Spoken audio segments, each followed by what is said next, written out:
आज सिखों के 5वें गुरु, शहीदों के सरताज गुरु अर्जुन देव का बलिदान दिवस है। आज ही के दिन यानी 26 मई 1606 को चौथे मुगल बादशाह जहांगीर ने गुरु अर्जुन देव सिंह जी को भयंकर यातनाएं देकर लाहौर में मरवा दिया था।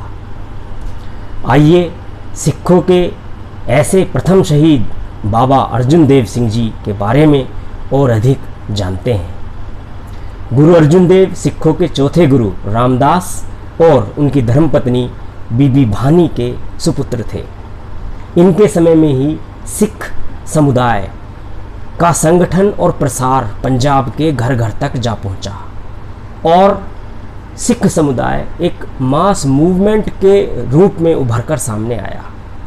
गुरु अर्जुन देव सिंह जी ने सिख समाज को मसंद एवं दसबंद व्यवस्था के आधार पर संगठित किया। ये मसंद और दसबंद क्या था? ये मसंद का अर्थ था कि दूर दराज के क्षेत्रों में गुरु के प्रतिनिधि नियुक्त किए जाएंगे जिन्हें मसंद कहा जाएगा और वो गुरु की शिक्षाओं का प्रचार दूर दराज के क्षेत्रों में करेंगे। इसी प्रकार से जो दसबंद व्यवस्था गुरु अर्जुन देव ने लागू की सिख समुदाय के लिए, उसके अंतर्गत हर सिख को अपनी आय का 10वां हिस्सा गुरु द्वारे या लंगर सेवा के लिए दान में देना होता था। तो एक प्रकार से सिख समाज को संगठित करने का कार्य जिस व्यक्ति ने किया वो व्यक्ति थे गुरु अर्जुन देव। दूसरा इनका महत्वपूर्ण कार्य गुरु ग्रंथ साहिब का प्रथम रूप से संकलन और संपादन करना था। यानी कि गुरु अर्जुन देव ही वह व्यक्ति थे जिन्होंने वर्तमान श्री गुरु ग्रंथ साहिब को प्रथम बार संकलित और संपादित कर प्रस्तुत किया। इसी प्रकार से तीसरा इनका महत्वपूर्ण कार्य था अमृतसर में हरमंदिर साहिब का निर्माण। हरमंदिर साहिब जिसे आज हम स्वर्ण मंदिर या गोल्डन टेम्पल के नाम से भी जानते हैं, जो सिखों के एक धार्मिक स्थल के रूप में विश्व विख्यात है, उसकी स्थापना और निर्माण भी गुरु अर्जुन देव सिंह जी ने ही करवाया था। तो प्रश्न उठता है कि जहांगीर ने 1606 में गद्दी पर बैठने के अगले वर्ष ही गुरु की हत्या क्यों करवाई? इसके पीछे कई तर्क दिए जाते हैं। तथाकथित सेकुलर लेखकों और इतिहासकारों द्वारा जिन दो तर्कों पर विशेष जोर दिया जाता है कि इनकी वजह से जहांगीर ने गुरु अर्जुन देव सिंह जी की हत्या करवाई, उनमें प्रथम कथन है कि चूंकि जहांगीर के गद्दी पर बैठते ही उसके सबसे बड़े पुत्र खुसरो ने मुग़ल बादशाह बनने के लिए जहांगीर के खिलाफ विद्रोह किया और जब विद्रोह करके वो पश्चिम की तरफ चला तो पंजाब में जब पहुंचा तो उसने गोविंदवाल में गुरु के डेरे पर गुरु से भेंट की, मुलाकात की और गुरु अर्जुन देव ने उसको एक धार्मिक गुरु होने के नाते आशीर्वाद दिया और उसको तिलक भी लगाया। इन तथाकथित सेकुलर इतिहासकारों का कहना है कि चूंकि खुसरो ने जहांगीर के विरुद्ध विद्रोह किया, अतः जहांगीर ने गुरु को भी खुसरो के साथ विद्रोही माना और इसलिए सजा के तौर पे उनको भयंकर यातनाएं देके मरवाया गया।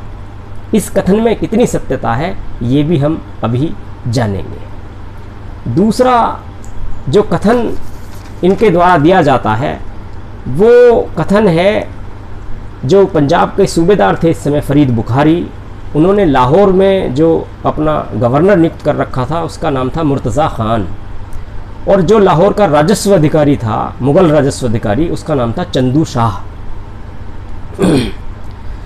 तो ये दूसरे जो तर्क हैं ये इतिहासकार बताते हैं कि चूंकि चंदू शाह ने अपनी पुत्री के विवाह का प्रस्ताव गुरु अर्जुन देव के पुत्र हरगोविंद सिंह से रखा था और गुरु ने चूंकि उसको अस्वीकार कर दिया था, इसलिए चंदू शाह ने इसको अपना सामाजिक अपमान माना और इसका बदला लेने के लिए उसने गवर्नर मुर्तज़ा खान को और पंजाब के सूबेदार फरीद बुखारी को, दोनों को गुरु अर्जुन देव के विरुद्ध भड़काया और इसी भड़काए में आकर के इन्होंने मुग़ल दरबार यानी जहांगीर के दरबार तक ये सूचनाएं भेजी कि गुरु यहाँ समाज को संगठित रूप प्रदान कर रहे हैं और ये एक धर्म का प्रचार भी कर रहे हैं।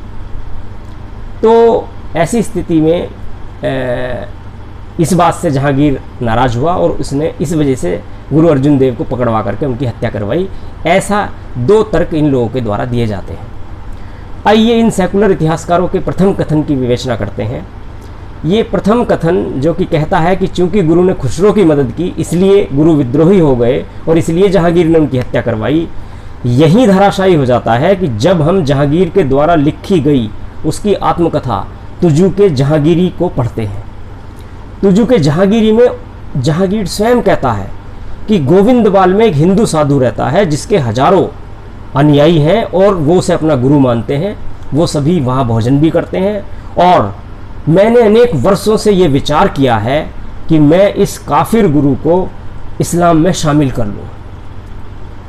इस कथन से, यानी जहांगीर के इस आत्मकथा में लिखे गए कथन से ये स्पष्ट हो जाता है कि जहांगीर गुरु के क्रियाकलापों से वर्षों से भली भांति परिचित था और उसकी भावना गुरु के प्रति अच्छी नहीं थी। फिर जहांगीर ने ना तो कोई मुकदमा चलाया, ना जांच की, बल्कि सीधे ही गुरु की बर्बर हत्या का फरमान जारी कर दिया। अतः जहांगीर का वास्तविक उद्देश्य क्या था, ये इससे भी आभास हमें हो जाता है। दूसरी तरफ मुगल इतिहास का कोई भी जानकार ये कैसे विश्वास कर सकता है कि जो व्यक्ति गुरु ग्रंथ साहिब का संकलन करता है, जो व्यक्ति स्वर्ण मंदिर, हरमंदिर साहिब जैसे महान धार्मिक स्थल का निर्माण करता है, जो व्यक्ति धर्म के शांति के विचारों को प्रसारित करने में लगा हुआ है, उससे विशाल मुगल साम्राज्य को भला क्या खतरा हो सकता है, ये तर्क से परे दिखाई पड़ता है। दूसरा, इन लोगों का कथन कि लाहौर का राजस्व अधिकारी चंदू शाह और गवर्नर मुर्तज़ा खान ने षड्यंत्र किया गुरु के खिलाफ, क्योंकि चंदू शाह की पुत्री के विवाह के प्रस्ताव को गुरु ने अस्वीकृत कर दिया था।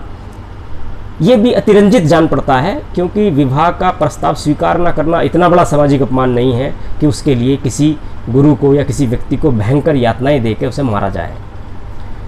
दूसरा, हम ये भी जानते हैं कि गुरु जी के ऊपर 2 प्रस्ताव उन्हें दिए गए थे कि या तो आप 2 लाख रुपए जुर्माना भरें मुग़ल दरबार में, और गुरु ग्रंथ साहिब में जो आपने पद्यांश या जो शब्द अपने जोड़े हैं, जो जिनकी संख्या 2000 से भी ज़्यादा है, उन सभी को आप हटा दें।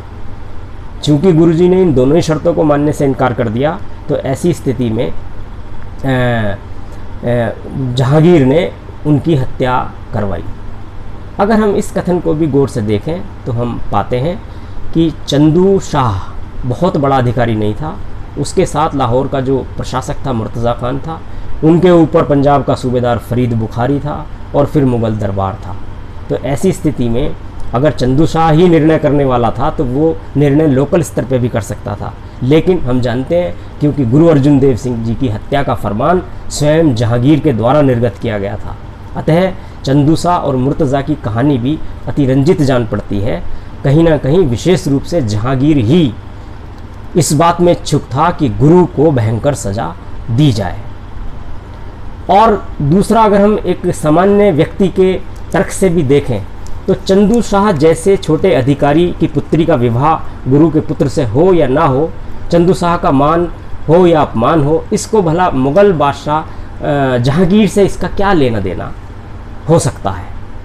तो लिहाजा ये बात भी ज़्यादा उचित जान नहीं पड़ती है। फिर प्रश्न उठता है, तो फिर गुरु की हत्या क्यों हुई? क्या सत्य उनकी हत्या के पीछे छिपा है?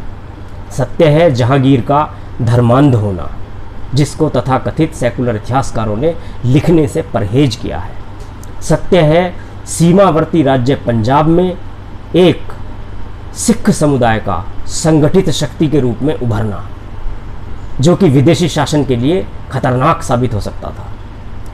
सत्य है सरहिंद के धर्मांध नेता शेख अहमद सरहिंदी का जहांगीर से अतिशय प्रेम, जिसने ये सिफारिश की कि काफिरों को सबक सिखाने के लिए गुरु की हत्या करवाना आवश्यक है, क्योंकि हम जानते हैं कि मियाँ मीर जैसे मुसलमान भी गुरु के अनुयायी थे। तो जाहिर सी बात है कि मुस्लिम उलेमा वर्ग के लिए और कट्टर मुस्लिम धर्मांध नेताओं के लिए ये एक पीड़ा का कारण था कि सिख एक संगठित शक्ति के रूप में उभर रहे थे, और न केवल हिंदू समाज के बहुत सारे अंग उनसे जुड़ रहे थे, बल्कि कुछ मुस्लिम समुदाय के लोग भी उनसे जुड़ते चले जा रहे थे, जिनमें मियाँ मीर का नाम हम प्रमुखता से ले सकते हैं। तो ऐसी स्थिति में उलेमाओं का इस्लाम खतरे में था, इसलिए गुरु अर्जुन देव सिंह जी की हत्या करवाई गई। 5 दिनों तक भयंकर यातनाएं गुरु के शरीर को दी गईं। कभी गर्म पानी से उनको जलाया गया, कभी गर्म रेत से उनको भूना गया और कभी एक गर्म तवे पे उनको बैठा दिया गया। अंततः 26 मई 1606 को उन्हें रावी नदी की धार में उतारा गया, जहाँ से वो फिर कभी वापस नहीं लौटे और रावी नदी के जल में ही हमेशा के लिए विलीन हो गए। इस घटना के बाद ही 6वें गुरु हरगोविंद सिंह ने मुगलों के खिलाफ सिख समुदाय का सैन्यीकरण किया और हम देखते हैं कि जब तक मुग़ल साम्राज्य भारत से नष्ट नहीं हो गया, तब तक सिख समुदाय एक शक्ति के रूप में मुगलों से निरंतर संघर्षरत रहा। धन्यवाद। यदि आपको मेरे द्वारा दी गई ये जानकारी पसंद आती है तो कृपया मेरा YouTube चैनल हिस्ट्री अनटोल्ड नाम से है, उसको लाइक करें, सब्सक्राइब करें, ताकि मैं भविष्य में भी आपको ऐसे समसामयिक विषयों पर और अन्य ऐतिहासिक विषयों पर जानकारी देता रहूं। मेरा नाम चंद्रशेखर है। धन्यवाद।